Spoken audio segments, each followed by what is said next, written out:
오늘 하나님 말씀은 고린도전서 15장 58절입니다.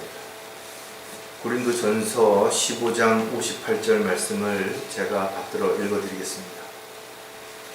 그러므로 나의 사랑하는 형제들아, 견고하라. 흔들리지 말라.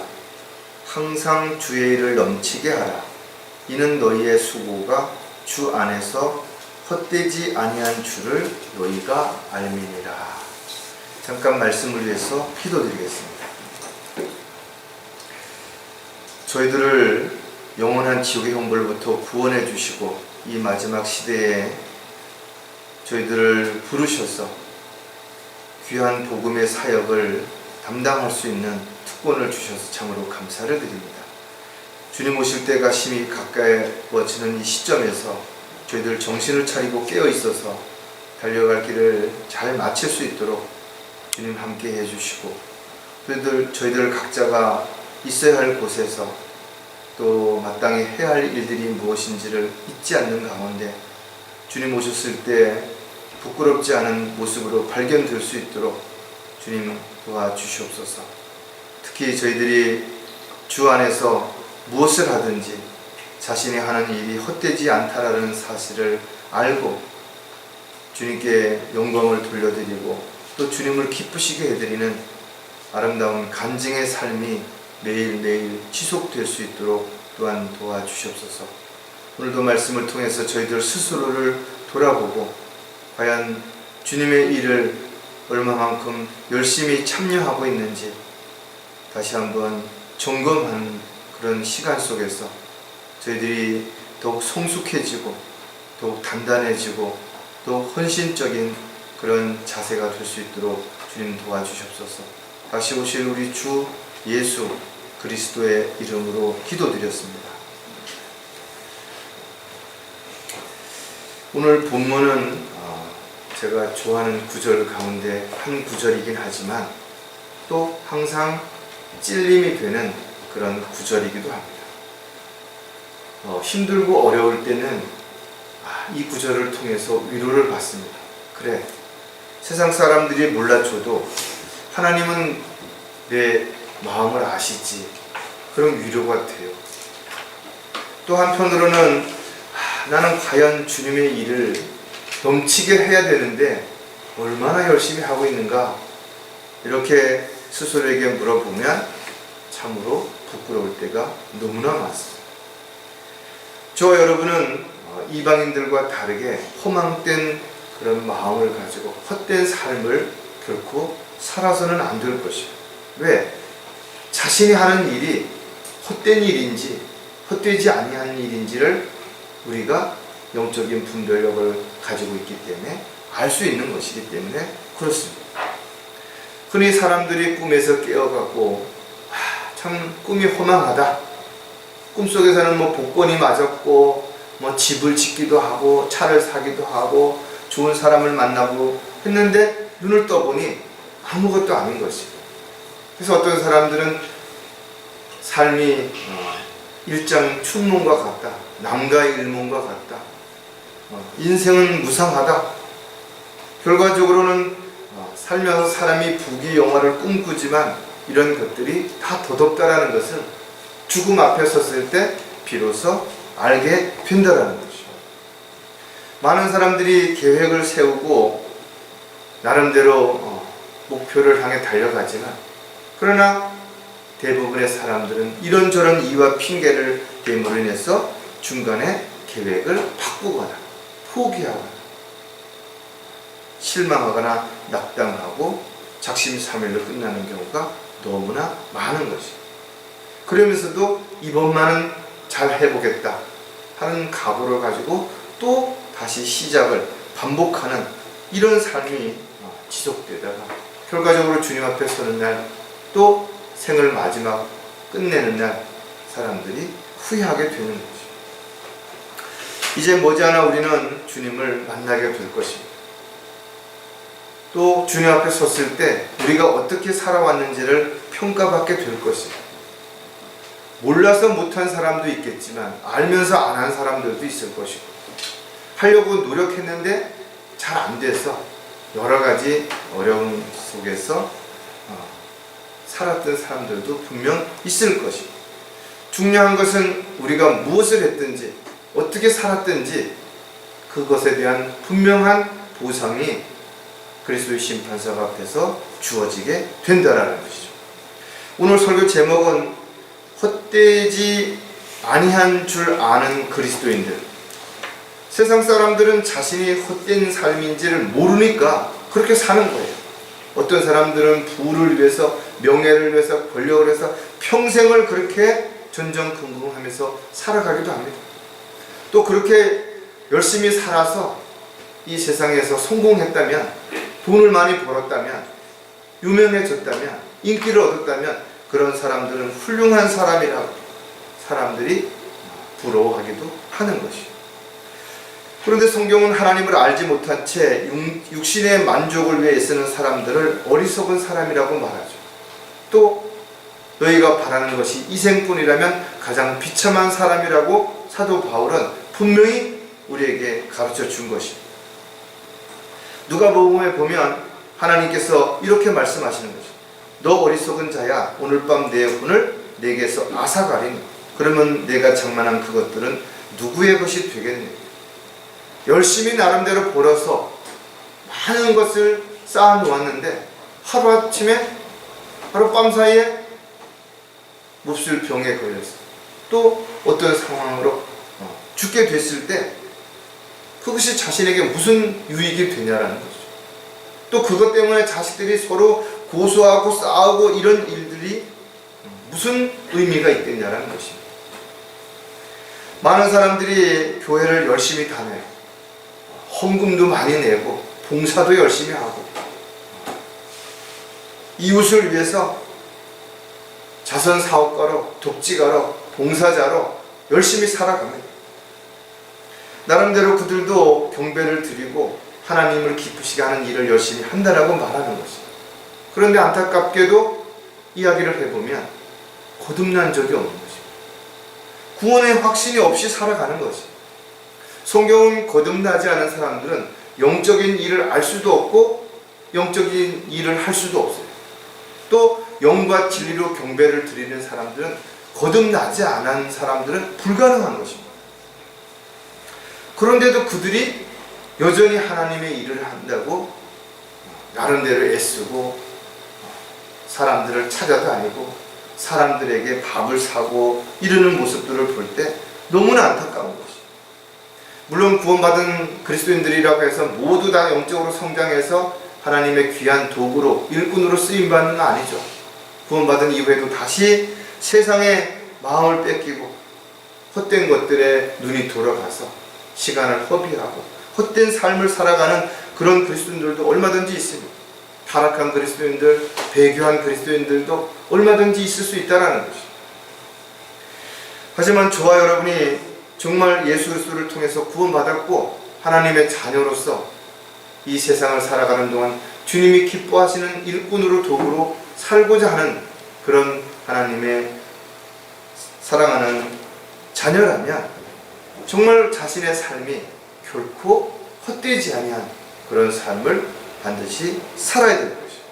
그러기 위해서는 육신을 위해서, 또 자신의 만족을 위해서가 아니라 나를 위해서 죽었다가 부활하신 바로 주님을 위해서 내가 어떻게 살아야 될 것인가, 무엇을 해야 될 것인가, 이런 부분들을 다시 한번 마음속에서 점검하고 과연 나는 하루하루의 삶이 헛되지 아니한 그런 삶이 지속되고 있는 것인가를 다시 한번 점검하는 그런 시간을 가지는 저와 여러분이 됐으면 좋겠습니다. 자, 헛되지 아니한 줄을 아는 그리스도인이라면 가장 먼저 끝까지 맡겨주신 일을 감당해야 한다는 거예요. 내가 어떤 일을 얼마나 대단하고 얼마나 하찮은 일이냐, 이것을 따지기 전에 주님께서 나에게 맡기셨다면 그 일을 끝까지 감당해야 된다는 거죠. 중간에 나는 너무 힘들었어, 나는 바빠서, 나는 시간이 없어서, 나는 건강이 허락하지 않아서, 이런저런 핑계를 대는 건 옳지 않은 것이. 왜?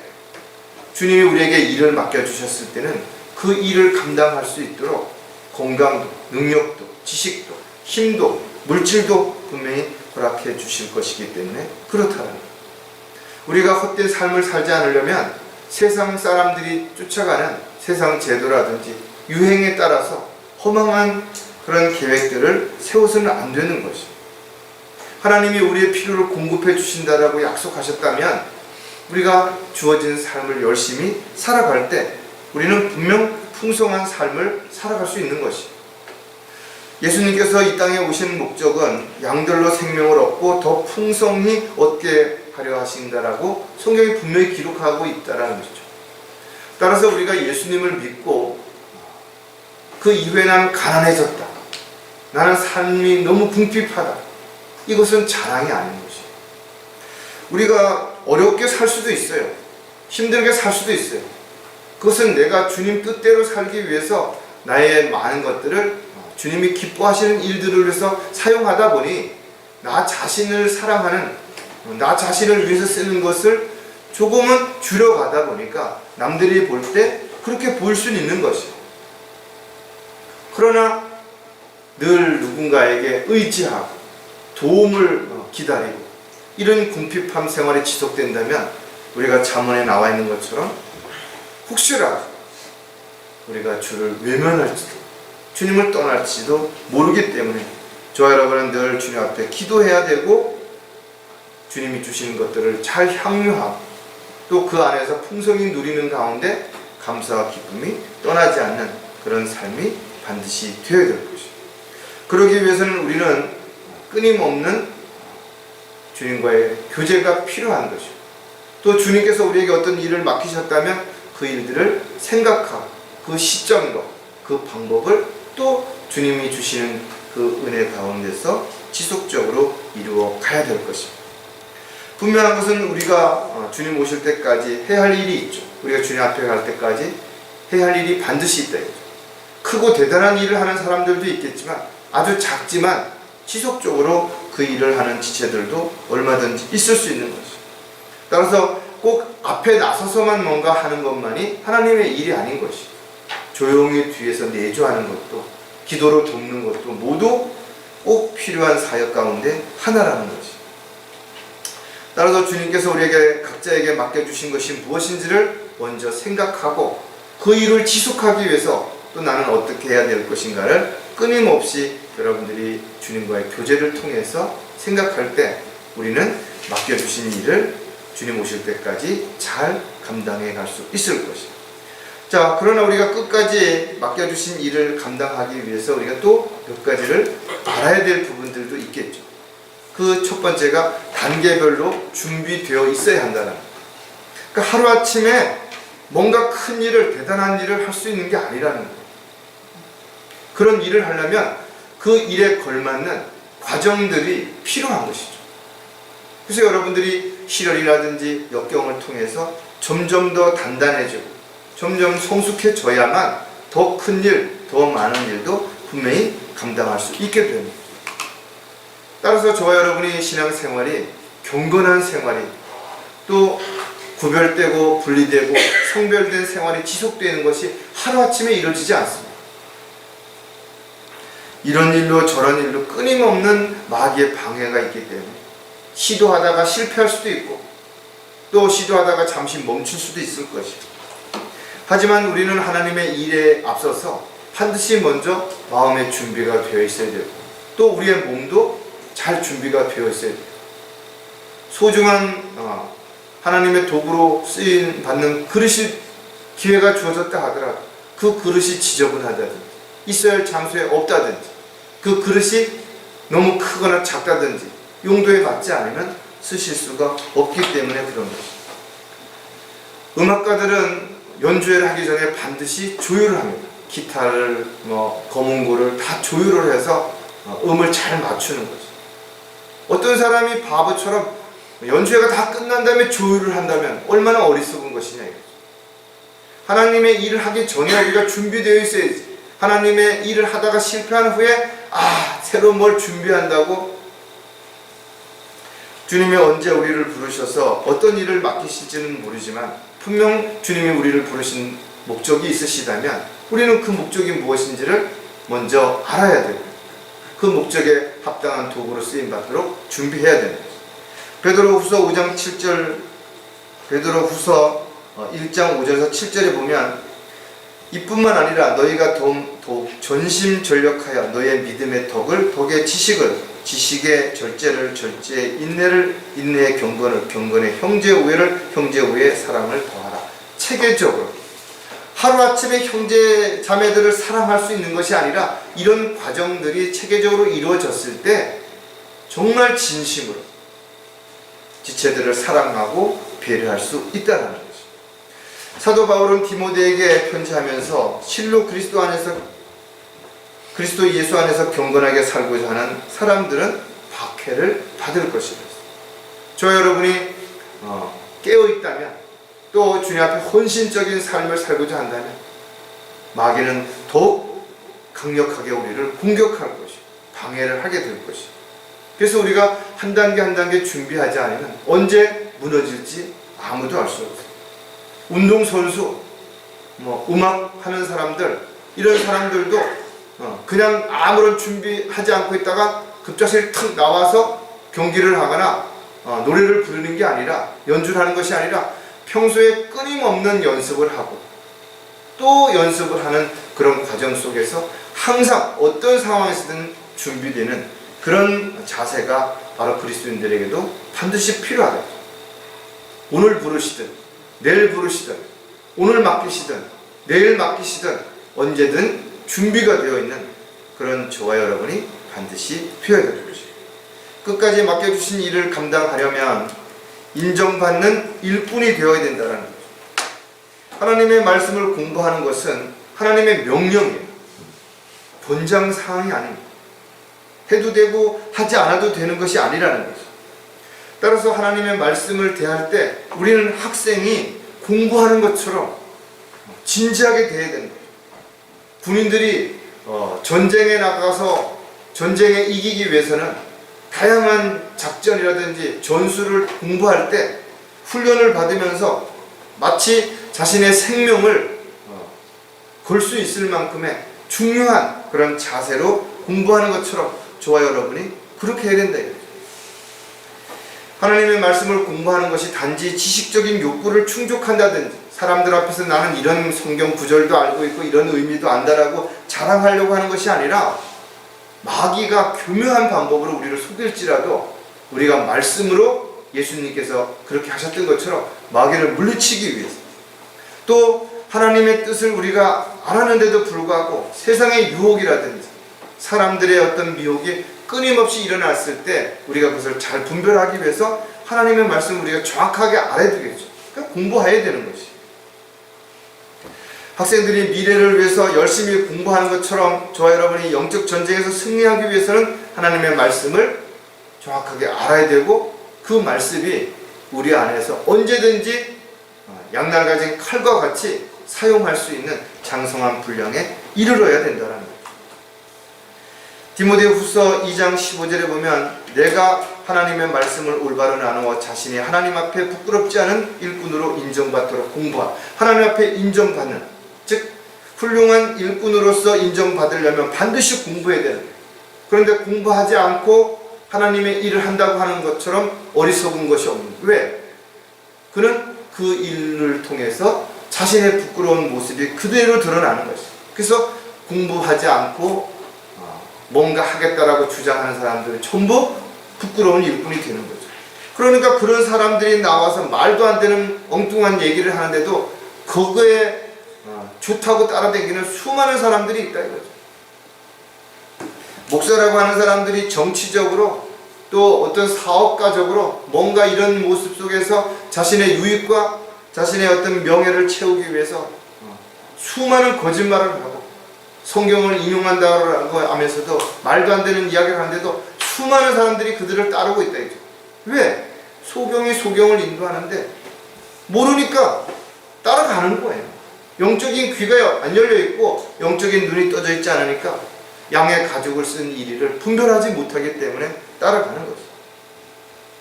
저와 여러분은 성경을 공부할 수 있는 좋은 기회를 가지고 있다. 많은 서적들이 있고, 저 여러분이 이미 오랜 기간 동안 성경 공부를 했고, 지금도 끊임없이 여러분들이 성경을 묵상하고 있기 때문에 성경을 더 많이 알 수 있고, 더 많은 부분들을 깊이 있게 알 수 있다. 다만 우리가 분명해야 되는 것은 서 있는 줄로 알면 넘어질까 조심해야 돼. 왜? 자기 꾀에 넘어가는 수가 있는 거지. 따라서 자식이 공부하기를 바라는 부모가 이면서도 자기는 회사에서 직급을 얻으려고 전문가가 되려고 열심히 공부하면서도 정작 가장 중요한 하나님의 말씀을 소홀히 하는 그런 삶을 살아가는 어리석은 자가 되지 말아야 헛된 삶을 살지 않는다라고 우리가 얼마든지 자신할 수 있게 될 것이. 끝까지 맡겨주신 일을 감당하려면 포기하지 말고 지속해야 된다. 복음을 전파하고 진리를 증거하는 일은 반드시 해야 하는 일인데, 또 주님 오실 때까지 일은 지속해야 되는데, 지금 복음을 전하는 그 기회가 점점 줄어들어가고 있는 거 여러분 아시겠죠? 제가 요즘 학교에 이렇게 그 심폐소생술 교육 때문에 다니다 보니까 학교에 보안관들이 있어서 외부인들은 들어갈 수가 없어요. 또 들어가려면 모두 방문표를 다 받아가지고 들어갈 만큼 어렵습니다. 길거리에서도 마찬가지예요. 초등학교 학생들을 붙잡고 복음 전한다고 하다 보면 신고한다, 사람을. 그렇게 어려운 시대에 우리가 살아가고 있는 것입니다. 그럼에도 불구하고 우리는 복음을 전해야 되기 때문에 우리가 만나는 사람들, 다양한 만남이 있죠. 그런 사람들과의 관계 속에서 복음을 전할 수 있는 방법을 끊임없이 생각하고 또 끊임없이 찾아야 됩니다. 복음을 전하는 일은 특별한 은사를 받았거나 성경을 많이 아는 사람들만의 전유물이 아니라 이거죠. 구원받은 사람들은 누구나 복음을 전할 수 있어요. 왜? 자신이 그 복음을 듣고 예수 그리스도를 믿고 구원받았기 때문에 그렇습니다. 물론 처음에는 성경 구절이 잘 생각나지 않을 수도 있어요. 또 상대에 따라서는 말하기 아주 어려운 그런 상황에 처할 수도 있을 것입니다. 그러나 성령께서 함께 하시기 때문에 우리가 기도하고 입을 열고 용기를 갖는 순간 우리는 복음을 전할 수 있는 기회가 얼마든지 주어질 수 있는 것입니다. 사도 바울은 디모데후서에 이렇게 기록하고 있습니다. 디모데후서 4장 2절에 보면 너는 말씀을 전파하라. 때를 얻든지 못 얻든지 항상 대비하라. 모든 오래 참음과 교리로 견책하고 책망하며 권고하라 했어. 어떨 때는 때가 아닌 것 같은데 막상 복음을 전해보니까 그분이 구원받는 놀라운 역사가 일어날 수도 있죠. 어떤 때는 지금의 상황으로 봤을 땐 참 좋은 때다라고 얘기를 했는데 또 생각지도 않은 어떤 변수들이 일어나서 복음을 중단해야 된다든지 복음을 전했는데도 거부하는 그런 일들도 일어날 수 있습니다. 저 여러분은 주님 오실 때까지 이 일들을 해야 되기 때문에 아무리 강조해도 부족한 것입니다. 따라서 저 여러분이 하나님께서 우리에게 복음을 전할 수 있는 특권을 주신 것은 지금도 수많은 사람들이 지옥을 향해 달려가고 있기 때문에 그렇습니다. 또 구원받은 사람들이 교회에 와서 양육을 받고 또 잘 성장하도록 하기 위해서는 우리가 복음을 전한 사람들을 교회로 인도하는 일도 반드시 해야 할 일이 분명하다 이거죠. 그러나 참으로 안타깝게도 진리를 선포하고 하나님의 말씀을 증거하는데도 불구하고 수많은 사람들이 이미 세상의 많은 것들에 잘못된 것들에 속아서 마치 가짜 기름을 오래 먹어서 진짜 기름을 보고도 의심을 갖는 것처럼 참으로 많은 사람들이 진리를 알고 진리 안에서 성장하려고 하지 않기 때문에 안타깝다 이거죠. 그럼에도 불구하고 저와 여러분은 끝까지 맡겨주신 주님이 주신 일들을 잘 감당하는 그런 계기가 반드시 되어야 될 것이에요. 자, 헛되지 아니한 줄을 아는 그리스도인이라면 두 번째, 끝까지 달려갈 길을 맞춰야 된다 이거죠. 많은 사람들이 시작은 하지만 중도에 포기하는 것이. 마라톤을 할 때 보면 정말 수많은 사람들이 출발을 합니다. 그러나 끝까지 완주하는 사람들은 많지 않은 것이. 달리는 도중에 다양한 문제와 사고와 질병, 여러 가지 일들이 일어나겠죠. 그래서 생각했던 것처럼 완주를 한다는 것은 쉽지 않은 것입니다. 계획을 누구나 세울 수 있어요. 그러나 그 계획을 이루는 사람은 많지 않습니다. 꿈을 꾸는 사람보다 꿈을 이루기 위해서 실천하는 사람이 훨씬 중요한 것이죠. 어떤 사람이 이렇게 이야기하잖아요. 우유를 먹는 사람보다 우유를 배달하는 사람이 더 건강하다. 의사처럼 살지 말고 의사가 말하는 대로 살면 더 건강하게 살 수 있다라고 말한대요. 중요한 것은 우리가 무엇을 알았으면 그것을 실천하는 것입니다.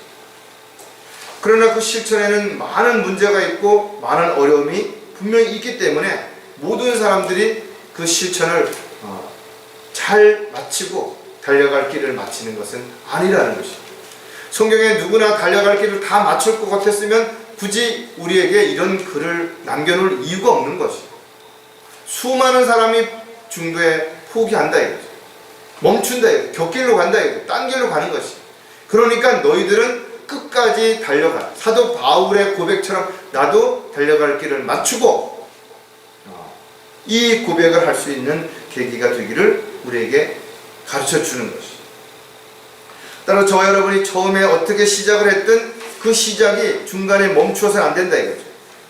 10년, 20년, 30년이 지나도 여러분들이 처음 초심을 가지고 지속적으로 하나님의 뜻과 계획 가운데서 승리하는 그런 삶을 살아가는 계기가 되어드릴 것입니다. 따라서 주님 맡겨주신 일들을 행할 때도 일에는 게으르지 말고 영원해서 열심을 내며 주를 섬기라 그랬죠. 학생은 학생으로서 공부를 열심히 하는 거예요. 또 직장인은 직장인으로서 주어진 일을 열심히 하는 것이. 저와 여러분 하나님의 자녀로서 또 주어진 일을 잘 감당하고 또 열심히 살아가는 것이. 늘 주님의 계획 안에서 주님만을 바라보고 주님의 인도하심에 합당한 그런 삶을 살아가는 사람들이라면 결코 중간에 포기하지 않고 달려갈 길을 마치고 사도 바울과 같이 면류관을 받을 수 있는 저와 여러분이 반드시 될 것입니다. 아무리 힘들어도 아무리 어려워도 결코 포기해서는 안 된다 이거죠. 왜? 포기하는 그 순간 자전거를 타다가 서는 순간 넘어지는 것처럼 실족할 확률이 훨씬 크기 때문에 여러분 힘들 때는 걸어서라도 가고 또는 누군가의 도움을 요청해서 함께 부축을 받아서라도 지속적으로 달려갈 수 있는 계기가 되어야 될 것입니다. 자, 끝까지 달려갈 길을 마치려면 우리가 또 몇 가지를 생각해 보면 돈의 노예가 되지 말아야 돼요. 요즘 뉴스에 돈 봉투를 받은 국회의원의 이야기가 아주 끊임없이 나오고 있는데 여러분 한 달에 국회의원들이 얼마의 월급을 받는지 아세요? 기본적으로 받는 월급만 1242만 원 정도를 받아요. 그 외에 판공비라든지 여러 가지 뭔가 쓸 수 있는 돈이 많이 있겠죠. 그런데 돈 봉투 받은 거 보니까 뭐 300만 원, 50만 원 뭐 이렇게 받았어요. 그 작은 돈의 욕심 때문에 자기 평생 일궈놓은 정치, 경력 이런 것들이 신뢰가 한순간에 무너지죠. 그런 사람들이 나와 다시 정치할 수 있겠어요? 그것이 사실로 발견된다면 누가 그런 사람들을 믿고 뽑아주겠냐. 어디 정치인들만 그래요. 연예인들도 마찬가지라요. 아주 힘들게 무명석부터 시작해갖고 탑스타가 됐는데 아주 사소한 일로 인해서 한순간에 추락하는 일들이 벌어진다. 그리스도인들이라고 해서 다를 거 없어요. 신뢰라는 것은 한순간에 무너질 수 있다. 성경은 부자에 대해서 무조건 부자라는 이유로 책망하거나 저주하거나 그러지 않았습니다. 오히려 잠언에 보면 부자의 재물은 그의 견고한 성읍이라, 또 부자에게는 많은 친구가 있다라고 기록하고 있다. 많은 재산을 가진 사람이 그것을 잘 활용한다면 그 물질을 가지고도 하나님을 위해서, 하나님이 원하시는 또 지체들을 위해서 얼마든지 많은 일들을 할 수가 있다는 거죠. 그런데 그 돈을 사랑하게 되면 돈의 노예가 되는 거죠. 디모데전서 6장 10절에도 보면 돈을 사랑하는 것이 모든 악의 뿌리니 이것을 욕심내는 어떤 사람들이 믿음에서 떠나 방황하다가 많은 슬픔으로 자신을 찔러도 어느 정도의 돈만 있어도 충분히 살아갈 수 있는데 조금 더 많은 돈 이거를 욕심내다 보니까 이런저런 이유와 핑계를 대서 세상으로 돌아갔다 이거죠. 또 억지로 부자가 되려고 하다 보니까 결국은 올무에 빠지는 거죠. 죄를 짓게 된다는 말이죠. 디모데전서 6장 9절에도 보니까 그러나 부유하게 되고자 하는 자들은 유혹과 올무와 여러 가지 어리석고 해로운 정욕에 빠지리니 이는 사람들로 파멸과 멸망에 빠지게 하는 것이다. 여러분들이 열심히 노력해서 또 열심히 일한 대가로 소득을 얻어서 감사하는 마음으로 기쁘게 풍족하게 살아가는 것 하나님의 법칙이에요. 그런데 욕심을 내게 되면 성경에서 그 욕심이 장성하게 되고 죄가 사망을 낳게 되는 결과를 가져오는 거죠. 왜? 불법을 저지르고 편법을 하게 되고 타협하고 속이면서 더 많은 걸 얻으려고 하기 때문에 그렇다라는 거죠. 자, 끝까지 달려갈 길을 마치려면 생활 방식에 탐욕이 없어야 한다. 사실 나이를 먹게 되면 어디 여행 가는 거 힘들어요. 다리가 아파 잘 걷지도 못하는데 어떻게 여행 가서 뭐 맘 놓고 다닐 수 있겠어요? 치아가 안 좋은데 무슨 뭐 맛있는 음식을 먹을 수 있겠냐는, 소화가 안 되는데 몸이 불편한데 뭘 할 수 있겠냐라는 거죠. 그냥 욕심뿐인 것이. 세상은 참으로 빨리 변한다 이거죠. 새로운 것들이 정말 아주 홍수처럼 막 밀려오는 것이. 그래서 많은 사람들의 마음을 빼앗고 헛된 욕심을 부리게 만드는 것이. 어떤 사람은 많은 걸 가졌음에도 불구하고 더 많은 것을 가지려고 욕심을 내는가 하면, 어떤 사람들은 많지 않지만 가진 것을 감사하고 잘 향유하며 살아가는 사람들이 있다. 인간의 욕심은 끝이 없는 것. 그 욕심을 버리지 않는 한 욕심은 결코 채워지지 않습니다. 잠언에 보면 지옥과 멸망은 결코 가득 차지 않으며 사람의 눈도 결코 만족함이 없느니라 했습니다. 아무리 좋은 걸 가져도 더 좋은 걸 보면 또 그걸 갖고 싶은 거예요. 배우면 더 배우고 싶고 하면 할수록 더 많은 것을 하고 싶고 가지면 가질수록 더 많은 걸, 더 좋은 걸 가지려고 하는 것이 욕심이라는 거예요. 요즘 경기가 침체되고 정말 여러 가지 어렵죠. 우리 자매랑 어제도 잠깐 얘기했지만 물가가 많이 올랐다 이거죠. 마트 가면 얼마 산 것 같지 않은데도 몇만 원씩 나오는 거죠. 그렇다면 우리가 어떻게 살아야 되는 것인가 이죠. 탐욕이 없어야 되는 거예요. 모든 생활 속에서 탐욕을 버려야 되는 거죠. 히브리서 13장 5절에 너희의 생활 방식에 탐욕이 없도록 하고 현재 가진 것들로 만족하라. 라이프 스타일, 요즘 아주 소확행 뭐 이런 단어들 쓰잖아요. 사실은 돌아보면 저도 집에 이렇게 이제 겨울 옷을 좀 정리하고 이제 옷을 바꿔놓으려고 보니까 한 번도 안 입은 옷들도 많아요. 어떤 옷은 적어서 못 입는 옷도 있고, 어떤 건 정말 유행이 너무 지나서 못 입는 옷도 있고, 떨어져서 못 입는 것이 아니라 이런 것들이 너무 많다 이거죠. 그런데도 새로운 옷들이 얼마나 가볍고 싸고 마음을 강하게 가지게 만드는 이런 일들이 있다. 사도 바울이 우리에게 자신이 궁핍한 가운데, 풍족한 가운데 스스로 만족하는 법을 배웠다고 우리에게도 그렇게 하기를 원하시는 거예요. 왜? 우리가 생활 방식의 탐욕이 없고 욕심을 버리도록 하기 위해서 그렇게 하는 것이. 만족은 외부로부터 오는 것도 있겠지만 실질적으로는 내 내면에서 일어나는, 내가 난 이 정도면 만족한다. 그러면 만족이 되는 거예요. 근데 많은 걸 가지면서도 나는 더 가져야 돼. 나는 한 달에 100만 원만 하면 되겠어. 이런 사람이 있는가 하면 1000만 원을 가져도 나는 안 돼. 2000만 원이 있어야 돼. 이런 사람이 있는데, 따라서 그리스도인들이 비록 힘들고 어려운 상황에 살고 있으면서도 나는 지금이 정말 좋다, 난 지금 하는 일만 해도 감사한다, 난 지금 이 정도 먹고 마시고 생활하는 것도 감사하다고 이야기하는 이유가 뭔가요? 그 역시 사도 바울의 고백처럼 스스로 나름대로 만족하는 법을 배웠기 때문에 그게 가능한 거죠. 저 여러분이 생활방 속에 탐욕이 생기면 그 어떤 것도 만족이 없어요. 계속 새로운 뭔가를, 더 많은 것, 더 좋은 것을 바라보고 거기에 마음을 빼앗기기 때문에 그렇다는 거죠.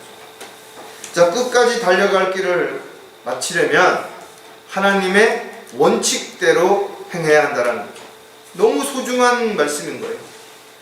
잘하는 것도 중요하고 많이 하는 것도 중요하고 열심히 하는 것도 중요하지만 그런 모든 것들이 하나님 보시기에 하나님 뜻과 계획에서 벗어났다면 이런 모든 것들은 다 쓸모없는 헛된 것에 불과하다는 거죠. 결국 헛된 시간들을 낭비하는 것이 되는 거죠. 성경은 게으른 자에 대해서 크게 낭비하는 자들과 동일하다라고 이렇게 표현을 합니다. 왜? 그리스도인들에게 우연도 없고 요행도 없어요. 하루아침에 벼락 부자가 될 수 없다 이거죠. 노력하지도 않았는데 뭔가 좋은 일이 막 확 터지고 그렇지 않다는 거죠. 우리는 하나님의 법칙은 심은 대로 거두는 것이, 무엇을 자신이 심었든지 거기서 거둘 수 있는 것은 한정되어 있는 것입니다. 자신이 심은 게 없는데 주님 앞에 서는 날 뭔가 기대를 한다라는 것처럼 어리석은 거 없는 것이. 시편 기자는 시편 126편 5, 6절에서 이렇게 기록하고 있습니다. 눈물로 씨를 뿌리는 자들은 기쁨으로 거두리로다. 귀한 씨를 가지고 나가서 우는 자는 정령 기쁨으로 그의 단들을 가지고 돌아. 씨앗을 심은 적이 없는데 뭔가 난다? 그럼 내가 심은 게 아닌 것이. 따라서 구원받은 이후의 삶에 대해서 우리는 한번 진지하게 돌아봐야 된다. 왜? 내가 어떻게 사는 것인가가 주님 앞에서 어떤 보상을 받을 것인지를 알기 때문에 그런 거죠. 주님 앞에 서서 이런저런 변명을 앞세우고 핑계를 댄다고 하더라도 아무 소용없다 이거죠. 예수님께서도 게으른 종에 대해서 언급하신 부분 여러분 기억하실 것입니다. 주인이 대답하여 그에게 말하기를, 악하고 게으른 종아, 너는 내가 심지 않은 곳에서 거두고 뿌리지 않은 곳에서 모으는 줄로 알았으니. 심은 대로 거두시는 거죠.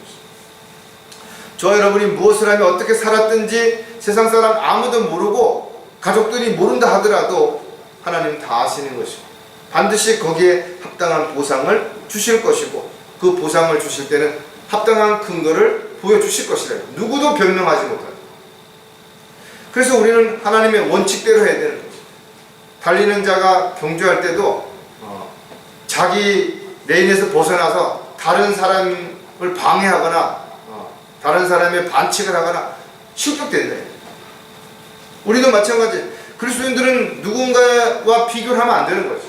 나는 나인 것이지. 나는 내가 할 일을 내가 열심히 하고 내가 할 수 있는 범위 내에서 최선을 다했다면 하나님 앞에 잘했다고 분명히 칭찬을 받게 될 것이래요. 따라서 저와 여러분 달려갈 길을 마치는 그 순간까지 자신이 하는 일이 헛되지 아니한 것을 늘 알아야 돼요. 또 그렇게 아는 사람이라면 멈추지 않고 분명 달려갈 수 있을 것이에요. 자, 헛되지 아니한 줄을 아는 그리스도인이라면 마지막으로 끝까지 주님의 뜻을 따라야 한다는 거죠. 처음에는 주님의 명령에 순종하고 잘 따라요. 근데 어느 정도 시간이 지난다면 이제는 내가 다 안다 이거죠. 내가 알아서 하겠다 이거죠. 내가 얼마든지 더 잘할 수도 있다. 많은 사람들이 구원받은 처음에는 자신을 부인하고 각자 주어진 십자가를 지고 주님을 따르겠다라고 마음속으로 그렇게 고백하죠. 또 다짐합니다. 그런데 시간이 흐르면서 어느 순간에 자신의 뜻이 조금씩 개입되는 거예요. 또 자기의 육신적인 계획들이 그 안에 들어가는 것입니다. 그래서 조금씩 시간이 지나다 보니까 어느 순간에 자기가 엉뚱한 길을 가고 있는 거예요. 마치 빗나가는 화살처럼 처음엔 아주 작은 부분이 빗나갔는데 관역 좀 가니까 엉뚱한 데로 날아가 버리는 거죠. 수많은 사람들이 잘못된 길을 간다. 왜 운동할 때 코치가 필요한 거예요? 어느 정도 시간이 지나면 자기가 잘하는 줄 알고 자기 습관적으로 그냥 해버리는 거예요. 그래서 끊임없이 그걸 바로 잡아주고 자세를 교정하고 반복 훈련을 하지 않으면 어느 순간인가 자기가 편한 대로, 자기가 좋은 대로 그냥 해버린다 이거죠. 저와 여러분은 자기의 뜻이 아니라, 자기 계획이 아니라 하나님의 뜻이 무엇인지를 알아야 되고, 알았으면 믿어야 되고, 믿었으면 그것을 실행에 옮겨야 돼요. 그러기 위해서 우리는 반드시 말씀을 읽을 때 그 말씀에 순종해야 된다. 성경은 우리에게 자신의 의지를 주님께 온전히 드려서 순종하라는 거죠. 로마서에 보니까 너희가 자신을 종으로 드려 누구에게 순종하든지 너희가 순종하는 자의 종이 되어 죄의 종으로 사망에 이르든지 혹은 순종의 종으로 의에 이르는 줄 알지 못합니다. 정말 하나님께 드려서 하나님의 종이 되어야 되는데 사람에게 자기 몸을 드려서 사람의 종이 됐다 이거죠. 얼마나 그런 사람들이 많은 거예요. TV에 나오는 그런 사이비 종교 그런 사람들 따라가지고 수많은 사람들이 돈도 갖다 바치고 몸도 바치고 시간도 바치고 참으로 안타깝지만 본인들이 스스로 그걸 선택하는 거죠. 마지막 시대에는 더 많은 사람들이 진리를 저버리고 마귀의 교리를 따르게 될 것을 성경은 성령을 통해서 경고하고 있다. 그들이 하나님을 안다고 고백하는 행위로는 부인하나니 가증한 자여 불순종하는 자여 모든 선한 일들을 배척하는 자들. 겉으로는 하나님을 믿고 하나님을 따르고 하나님을 사랑한다라고 고백하면서 그의 행동은 전혀 다른 것이죠. 저와 여러분의 삶이 입으로 말로 표현되는 것이 아니라 행동을 통해서 정말 나는 주님의 뜻을 따라가고 있는 모습인가, 이런 것들이 반드시 입증되어질 수 있도록 간증되고 성령의 열매를 맺어지는 삶이 반드시 드러나야 될 것이에요. 자, 끝까지 주님의 뜻을 따르려면 주님의 청지기가 되어야 된다. 저와 여러분은 이 마지막 시대에 주님의 부르심을 받아서 새 언약의 능력 있는 일꾼이 된 것이에요.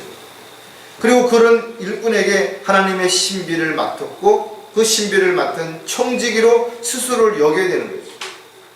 청지기에 요청되는 것은 무엇보다 신실한 사람으로 발견되는 것이죠. 왜 신실함이 중요하냐. 청지기는 주인의 재산을 관리하는 사람인데 자신에게 재물이 맡겨졌다고 해서 주인이 모를 거라고 생각하고 자기 마음대로 쓰거나 아니면 자기가 잘못 투자해서 잃어버리거나 잘못 사용하게 되면 주인이 손해를 보는 것이죠. 국민이 맡긴 국민연금 이런 것들을 잘못 투자하게 되면 국민이 받아야 할 그런 혜택을 받지 못하게 되는 손실을 가져올 수도 있죠. 그러니까 신중해야 되는 거죠. 주인의 것을 마치 자기 것처럼 함부로 사용해도 안 되죠. 낭비해도 안 되는 것이죠. 그래서 청지기에 요구되는 것이 바로 신실함이 분명하다. 고린도전서 4장 1절에 그러므로 사람들이 우리를 그리스도의 일꾼이며 하나님의 신비들을 맡은 청지기로 여기게 하라. 사람들이 우리를 청지기로 여기려면 우리가 청지기다운 모습이 되어야 되겠죠. 그 청지기의 모습이 신실함으로 입증되어져야 된다. 따라서 저 여러분에게 주어진 시간들, 물질들을 모든 것들을 사용하는 데 있어서도 마찬가지입니다. 정말 하나님의 청지기다운 그런 모습인 것인가. 따라서 저와 여러분이 한 달 동안 열심히 일을 해서 돈이 생기면 그것을 어디에 사용하고 있는지, 어떻게 운영했는지, 우리 자매들 보니까 가계부를 쓴단 말이죠. 제가 볼 때 별로 그렇게 많지도 않은 돈에 그렇게까지 써야 될 만큼 중요한가 할 수도 있겠지만 그렇지 않다 이거죠. 잘못하면 자신이 돈을 어디다 썼는지 어떻게 썼는지 한 달 지나고 나면 모르는 거예요. 또 얼마를 내가 버니까 한 달에 우리가 어느 정도 돈이 사용되는지 이거를 잘 분배해서 낭비하지 않도록, 부족하지 않도록 잘 해야 되겠죠. 돈이 없는데 돈을 뭐 쓸 줄 모르는 거야? 아니, 돈을 막 쓰면 사람들이 좋아하고 뭐 풍족한 모르냐 이거죠. 따라서 그리스도인들은 먼저 자신의 수입에 맞게 계획을 세워야 되고 그 계획을 효율적으로 활용할 줄 알아야 됩니다. 지출을 줄이지 못하고 낭비하면서도 계속 돈이 부족하다라고 점점 어렵다라고 사람들한테 난 너무 힘들다라고 어렵다라고 누가 동정하고 누가 이해해 주겠냐 이거죠. 하나님을 믿는다고 하나님이 늘 다 도와준다고 말하면서 형제 자매들 가족들 찾아가가지고 난 너무 힘들다 좀 도와줘라. 그럼 그들이 네가 믿는 하나님이 안 도와주냐 이렇게 말할 거 아니에요. 따라서 저와 여러분은 적으면 적은 대로 많으면 많은 대로 하나님 앞에 기도하는 거예요. 부족하면. 그래도 안 주시면 그 범위 내에서 지혜롭게 그렇게 살아야 되는 거예요. 끝까지 주님의 뜻을 따르려면 항상 주님의 뜻을 알아야 된다 이거죠. 너무나 중요한 것이. 왜냐하면 한꺼번에 주님이 우리에게 많은 것을 다 이야기하면 우리가 다 알아듣고 할 수 있을 것 같아요. 이스라엘 백성이 우리에게 법을 달라. 그럼 우리 다 지키겠다. 과연 지켜는 것인가 이거죠. 마음은 뭐 한 번 들으면 다 할 것 같죠. 그러나 그렇지 않습니다. 수없이 반복해 들어도 여전히 실행하지 못하는 것들이 너무나 많은 것이죠. 따라서 저와 여러분은 주님의 뜻을 알기 위해서 끊임없이 주님의 뜻이 무엇인지를 주님께 물어야 되는 거죠.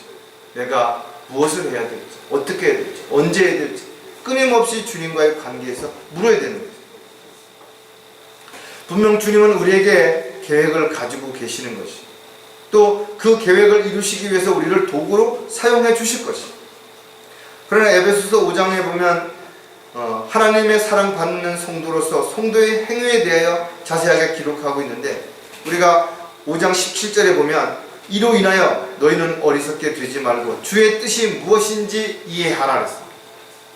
주의 뜻이 무엇인지 이해하지 못하면 어리석게 되는 것이에요. 그래서 뭐 내년에 해야 할 일을 올해 한다든지 작년에 해야 할 일을 안 하고 있다가 올해 갑작스레 뭘 한다고 한다든지. 왜? 모든 건 때가 있는데 때를 놓쳤다면, 때가 아니라면 그 결과는 불을 보듯이 뻔한 것이죠. 따라서 저와 여러분이 주님을 따르기 위해서는 음행과 온 것, 더러운 것과 탐욕은 이름조차도 부르지 말아야죠. 어리석은 농담이나 말, 입 바깥에서 내지 말라는 거예요.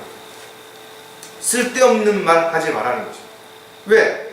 우리가 농담처럼 한마디 했는데 사람들은 그것을 저 사람이 하나님을 믿는 사람이니까 진실로 얘기하겠지 이렇게 받아들이면 어떻게 되겠네요.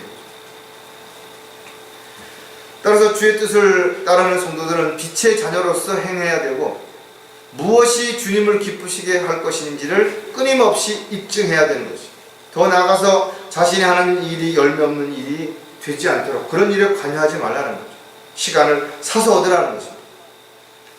이렇게 주님의 뜻이 무엇인지를 알았으면 반드시 믿어야 되고 믿었으면 반드시 실행에 옮겨야 됩니다. 아무리 훌륭한 계획이라 할지라도 좋은 약속이라 할지라도 그것을 지키지 않는다면 아무런 의미도 결과도 나타날 수 없게 되는 것이죠. 따라서 주님의 뜻을 우리가 분명 알았고 또 항상 주님의 뜻을 알고 있다면 끊임없이 아까도 얘기했던 것처럼 어리석은 자가 되지 못하도록 하지 않도록 반드시 주의 뜻이 무엇인지를 이해해야 된다는 거죠. 사람의 계획은 어리석은 계획이며 또 그 계획대로 산다고 하더라도 하나님을 떠나서 하나님의 뜻과 계획에서 벗어났다면 참으로 어리석은 삶을 살게 되는, 헛된 삶을 살게 되는 결과를 가져오게 되는 것이죠.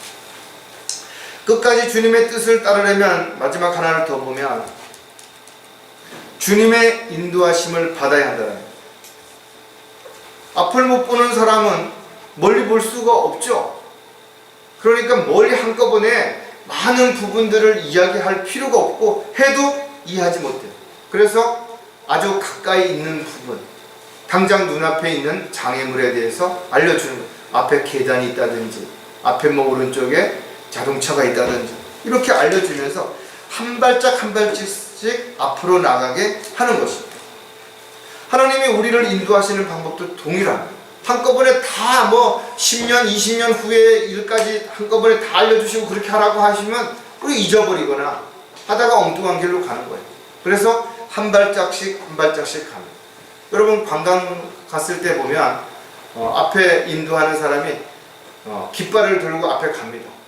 다 내 뒤를 따라오라는 거예요. 왜? 낯선 곳에 가서 어디로 가야 될지 잠깐 한눈 팔다 보면 잃어버릴 수도 있거든요. 데살로니가 후서 3장 5절에 보면 주께서 너희 마음을 하나님의 사랑과 그리스도를 기다리는 인내로 인도하여 주실 것을 바라노라 그랬어요. 저 여러분 10년 후에 어떤 일이 일어날지 알 수 있어요? 아니 내일 어떤 일이 일어날지 잠시 후에 어떤 일이 일어날지도 사실은 우리는 모르는 것이죠. 그래서 우리는 주님의 인도하심을 떠나게 된다면 그 어떤 것도 보장되는 것은 아무것도 없는 것입니다. 하지만 우리가 주님의 약속을 믿고 주님이 우리를 한 발짝씩 인도하신다는 확신을 갖게 된다면 자연스럽게 주님은 우리를 안전하게 인도해 주실 것입니다. 주님의 뜻을 알고 믿으면 하나님께서 초자연적인 방법으로 때로는 우리를 인도하시기 때문에 불가능한 상황이라 할지라도 또 그런 입장이라 할지라도 결코 낙담하거나 좌절할 수는 없다는 거예요. 저와 여러분이 하나님 앞에서 잘했다고 칭찬받는 그날까지 저와 여러분은 주님의 인도하심을 따라서 한 발짝씩 앞으로 간다면 이제 머지않아서 우리는 주님 앞에 서게 될 것이고 주님 앞에 서게 되는 날 참으로 잘했다고 칭찬을 듣는 저와 여러분이 반드시 될 것입니다. 우리는 이와 같은 사실을 알고 있는 것입니다. 즉 자신의 삶이 신앙생활이 헛되지 않다라는 것을 알고 있기 때문에 끝까지 맡겨주신 일을 감당하고 또 끝까지 달려갈 길을 마치고 끝까지 주님의 뜻을 따라서 주님께 온전하게 도구로 일꾼으로 쓰임받는 저와 여러분이 되시기를 주님의 이름으로 부탁을 드리겠습니다. 기도하겠습니다. 아버지 하나님, 오늘도 저희들에게 말씀을 통해서 다시 한번 저희들이 어떤 자세로 어떤 마음가짐으로 또 어떤 소망 가운데 살아가야 되는지를 깨닫게 해주셔서 감사를 드립니다. 끝까지 달려갈 길을 잘 마치고 주님의 뜻을 따라가는 저희들의 생애가 될 수 있도록 인도해 주시옵소서. 세상이 변하고 사람들의 가치관이 달라진다 하더라도 저희들은 늘 하나님의 말씀을 듣고 읽고 묵상하는 가운데 그 말씀에 합당한 도구로 일꾼으로 쓰임받는 귀한 형제 자매들이 되도록 축복해 주시옵소서. 다시 오실 우리 주 예수 그리스도의 이름으로 기도드렸습니다.